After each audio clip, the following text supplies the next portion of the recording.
Et salut à toutes et à tous, c'est Mister Person en personne. Et cette fois, on se retrouve non pas pour la vidéo Gaming League of Legends, mais on va plutôt parler des skins. Et plus précisément de la gamme de skins Project que vous connaissez sûrement. Donc c'est une gamme de skins qui me plaît particulièrement parce que j'aime bien les skins un peu mécaniques. Euh, Après, je sais que c'est pas le cas de tout le monde. J'essayerai de mettre des images dans la vidéo, mais enfin, j'espère qu'elles seront en assez bonne qualité. Ça demande beaucoup de travail de faire des vidéos comme ça. Par exemple, là, ça fait un bout de temps que je la prépare. Donc, abonnez-vous, mettez des pouces bleus et partagez la vidéo. Ça fait super plaisir. Et on commence tout de suite avec les infos générales. Donc le premier skin Project, ou projet, ça dépend comment vous le dites, était un skin de Yasuo sorti en 2014. Donc là en fait ça devait juste être un skin solo, donc un seul skin, mais la commu elle s'est emballée. Et donc en 2015 5 skins sont sortis. Puis en 2017 les 3 autres sont sortis, les 3 derniers. Pour l'instant je sais pas si Riot a prévu d'en sortir d'autres. Et il y a une suite. Non. Donc on passe au lore. Mais donc je vais vous lire parce que là en fait j'ai pris un peu des histoires pour vous raconter un peu. Donc le lore. Finalement, dans cette gamme de skins, me direz-vous, qui se bat avec qui, contre qui ou pour qui. Donc le lore derrière cette famille de skins, c'est en fait l'affrontement entre le projet et Génétique. L'histoire prend place dans un univers alternatif, une dystopie future de Piltover et Zone.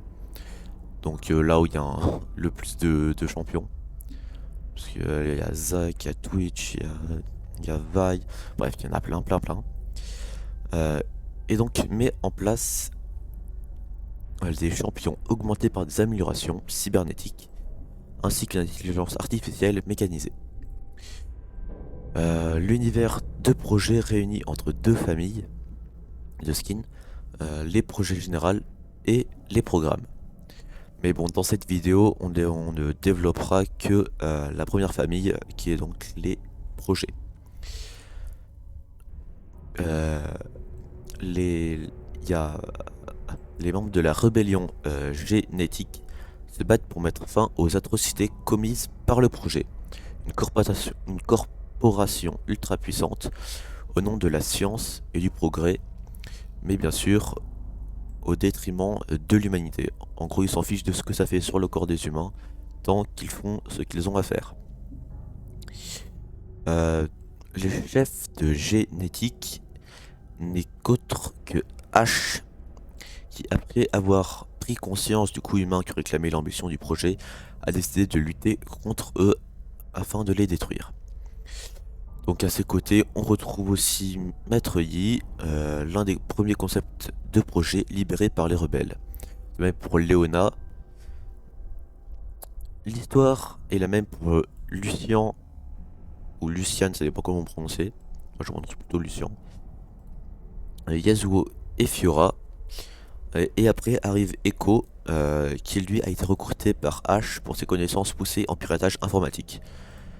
Donc en fait Echo, dans le lore normal de League of Legends, c'est un mec qui voyage un peu dans le temps. Enfin qui a des connaissances un peu dans le temps. Mais là, ce n'est pas dans le temps, c'est en piratage informatique. En gros, c'est lui qui détruit un peu tous les ordis.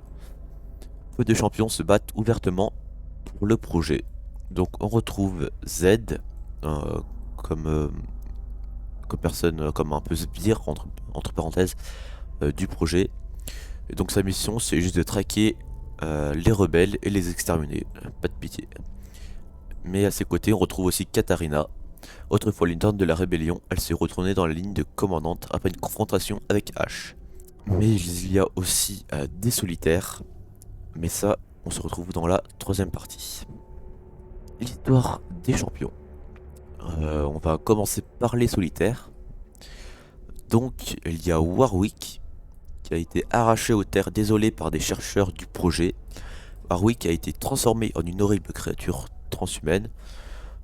Donc en mi-bête, mi-IA, on va dire. Euh, donc ils l'ont transformé en une arme monstrueuse qui n'a pas de remords et programmée pour mener une répression brutale. Donc après, il profite de l'attaque d'une bande de parias euh, pour s'échapper avant que les chercheurs aient pu terminer leur travail. Et du coup, il sème la destruction dans Piltover Zone. On n'a pas le détail, mais bref, c'est dans la ville. Vaille, droite, est avant tout, elle maintient l'ordre et défend la loi dans la ville. Donc ça, je suppose que c'est plus dans, dans Zone, qu'elle vient de Zone, hein, normal. Euh, rien, ne, rien ne dit qu'elle ne retournera pas sa veste un jour pour grossir les rangs de la rébellion. Donc en gros, on a de l'espoir pour qu'elle rejoigne Ash. Voilà. Ensuite, Jean est devenu un célèbre tueur à gages mécanisé suite à une opération chirurgicale ratée. En gros, lui, on a voulu le transformer, mais ça a raté. Du coup, bah, on l'a mis à la poubelle. Il a gardé goût pour les améliorations de haut niveau, mais du coup, il va voler des implants qui volent à ses victimes, mais qui provoquent une grave fragmentation de sa personnalité. En gros, plus les implants qu'il vole donc à ses victimes, comme je viens de dire, en fait, son esprit, en fait, ça fait que son esprit, il est brisé. En gros, il est un peu fou. Ensuite, remplaçant du modèle traître Dash, Varus est la toute dernière arme biologique de la corporation Projet. Mais c'est aussi une expérimentation controversée parce que son corps abrite pas moins de 3 consciences différentes, comme le lore habituel que vous connaissez. Du coup, c'est un agent de contre-espionnage de la ligne de commande de service de l'initiative Projet. Difficile à dire. Il travaille aux côtés de la résistance, donc ce que le projet ne sait pas, je suppose, pour protéger ses intérêts de la menace de Mordekaiser. Pike est un prototype de projet que des améliorations non testées, entre parenthèses, ont rendu instable et violent. Donc avant, je suppose qu'il était bien gentil, mais là, il est bien violent. À tel point que ses créateurs ont coupé court à l'expérience et ont jeté sa dépouille au-delà des murs de la ville, à la poubelle lui aussi. Mais son cerveau cybernétique a survécu et petit à petit, Pike s'est reconstruit avec des matériaux de récupération. Les fragments de souvenirs enfouis dans ses composants se mêlent aujourd'hui aux siens et tous crient vengeance. Irelia, abandonnée par le projet, elle a trouvé refuge dans les territoires anarchiques. Elle est désormais à la tête d'un groupe de parias qui a connu le même sort qu'elle et elle tente de survivre aux assassins de grandes corporations, à la technologie meurtrière de l'ancien monde et à l'effondrement écologique généralisé.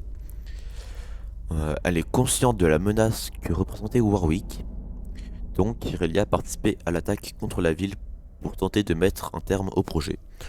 En gros, elle a juste profité que Warwick détruise un peu tout pour tenter de mettre un terme au projet.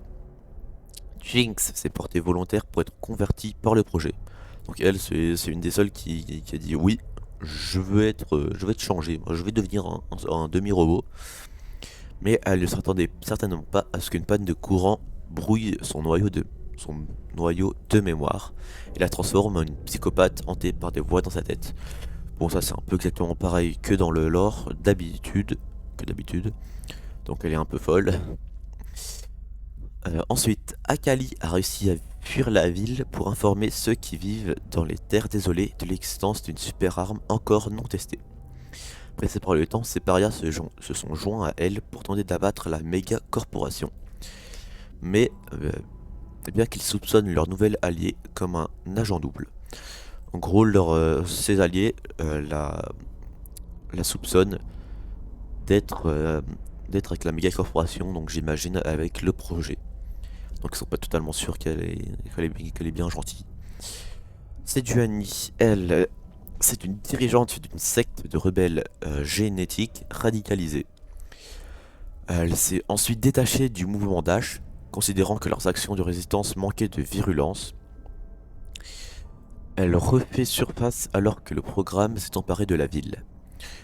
Chevauchant une machine à la technologie dépassée, elle combat aux côtés de sa redoutable cohorte, prêt à éliminer cette nouvelle menace avant qu'elle ne prenne racine. En gros, elle veut juste détruire le projet et vivre sa vie tranquille. Avec sa secte. Ouais. Mordekaiser, ancienne IA de sécurité conçue pour la corporation Projet, le programme s'est silencieusement libéré en développant sa propre conscience. Estimant que l'humanité n'est plus en mesure de se gouverner seule sans entraîner sa propre destruction, le virus a infecté les robots de toute la ville, dont le châssis Mordekaiser longtemps laissé endormis, afin de retirer aux humains leur libre arbitre et assurer leur survie. Ah, pas du tout là. Senna est une volontaire du projet présumée morte suite à l'éveil de sa conscience. En réalité, son esprit s'est détaché du monde physique pour rejoindre le cyberespace sous la forme d'un fantôme numérique. Lorsque Mordekaiser a pris le contrôle de la ville, elle s'est réincarnée dans un corps spécialement conçu pour elle. Elle est l'une des seules à comprendre la véritable menace que représente l'influence toujours plus croissante de Mordekaiser. En gros, son corps, elle a plus de corps. Du coup, elle voyage un peu dans Internet. Pour la dernière solitaire, c'est Vayne, ancien membre de l'unité de contre-espionnage. Elle a trahi ses employeurs. Donc, je suppose qu'elle a trahi le projet. Elle cherche le moyen de mettre fin au projet et aux technologies qui hantent son âme. En gros, elle veut redevenir, je suppose, humaine. Bref, maintenant, on passe aux rebelles de génétique. Donc, H. La chef a été témoin du coup d'humain qui réclamait l'ambition du projet, comme on l'a dit tout à l'heure. Elle est désormais chef des résistants génétiques et son seul but est faire tomber les plus puissantes corporations. Maître Yi, faisant partie des premiers prototypes du projet, Maître Yi a été l'objet de nombreuses expériences avant d'être libéré par les rebelles de génétique. S'il peut rester quelques failles dans son psychisme, il dispose d'une lame alpha hyperluminique expérimentale dont l'exceptionnelle précision est un atout pour la résistance. En gros, ils l'ont un peu libéré juste parce qu'il avait une arme un peu sur cheat. Léona, dans sa lourde armure, elle connaît la vérité que masquent les néons du projet. Elle porte un bouclier ionique capable de bloquer les coups et d'étourdir ses cibles d'un puissant choc d'énergie. En gros, c'est juste le gros tank des rebelles. Lucien, alors qu'il faisait partie des sentinelles de la ligne de commande, Lucien a vu ce qu'était réellement le projet. Ces pistolets ioniques fulgurants servent à présent génétique et la rébellion des humains, abattant pour eux les oppresseurs technologiques avec une efficacité brutale. Lui, c'est juste, il flingue tout ce qui bouge. Yasuo, à son retour d'un combat, il a été accusé d'un crime qu'il n'avait pas commis. Donc ça, c'est comme le lore où tout le monde dit que c'est lui qui a tué son maître, alors que non.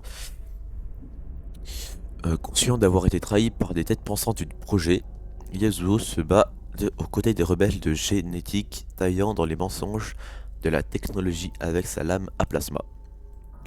Donc lui, il a été trahi par derrière, du coup, il n'avait pas été content, il allait rejoindre génétique. Fiora, conçue pour la vitesse, elle utilise son épée à zéro impulsion afin de se battre aux côtés d'Ash et des autres membres de la rébellion. Sa lame à énergie lui donne une précision implacable et une puissance de repoussement maximale, tandis que le revêtement atomique, un contrôle spatial de la pointe de l'épée est mieux adapté au combat contre les cibles uniques. En gros, elle est juste là pour faire du 1v1, et voilà. Echo. Donc comme on l'a dit tout à l'heure, H a recruté ce prodige du piratage informatique dans les secteurs inférieurs. Il n'a pas fallu longtemps pour convaincre Echo de l'aider à abattre le projet. Grâce à sa puissante clé de décryptage et un esprit non conventionnel, Echo est capable de pénétrer n'importe quel code. Silas, leader autoproclamé des parias exilés à l'extérieur de la ville, Silas a entendu l'appel d'Ash et rallié les renégats à sa cause pour défendre la ville. Même s'il aspire secrètement à l'effondrement du projet et sa politique de surveillance de masse, il se contente pour le moment de réduire au néant les armées d'une dangereuse IA rebelle. Donc lui, c'est pas vraiment un membre de la rébellion. Avant, il était plutôt dehors de la ville à ne pas s'occuper. Et après, du coup, il a entendu l'appel d'Ash. Et donc, il l'a rejoint. euh, Même si, en secret, euh, il, veut- il pense un peu politique. Enfin, on arrive à la dernière partie de cette vidéo. Les sbires du projet. Ils sont pas beaucoup par rapport aux autres. Ils sont vraiment que 3. Renekton, guerrier hybride s'inspirant d'une espèce animale disparue. Renekton est la version perfectionnée d'une super arme imaginée par le projet. Elle a été libérée pour aider la ville à combattre le virus programme, mais sa rage insatiable semble bien utile pour le moment. Son intime conviction de pouvoir voir au-delà de l'âme inquiète de plus en plus les foules. Donc lui, il a été juste libéré, donc c'est pas vraiment un sbire du projet, même si c'est lui qui a été libéré intentionnellement pour aider la ville à combattre le virus programme. Mais voir enfin son intime conviction de pouvoir voir au-delà de l'âme inquiète de plus en plus du coup le peuple, le peuple de la ville, les habitants, quoi. Z est l'un des chefs des unités de contre-espionnage du projet. Favorisant le combat rapproché et les lacérations impact multiples, il traque les rebelles de génétique à l'aide de ses lames haute fréquence et ses projecteurs de fumée solide moléculaire. Donc voilà, ça c'est Z comme d'habitude, avec ses lance-fumée et tout, qui nous défonce bien. Katarina, donc la toute dernière de cette vidéo, est des sbires du projet. Était autrefois un ambitieux lieutenant de la rébellion génétique, mais elle est retournée dans la ligue de commande après une confrontation avec Ash en personne. Ses dagues tranchantes servent à nouveau le projet, mais les rebelles qui la connaissent espèrent qu'elle combat leur ennemi de l'intérieur.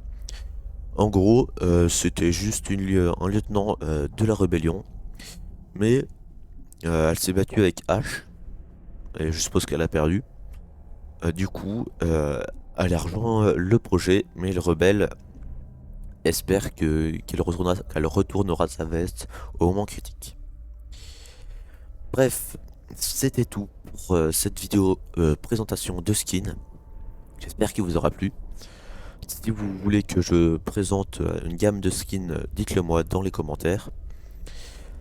J'essayerai au mieux de le présenter si je le présente, hein. Bref, c'était Mister Person en personne. Ciao!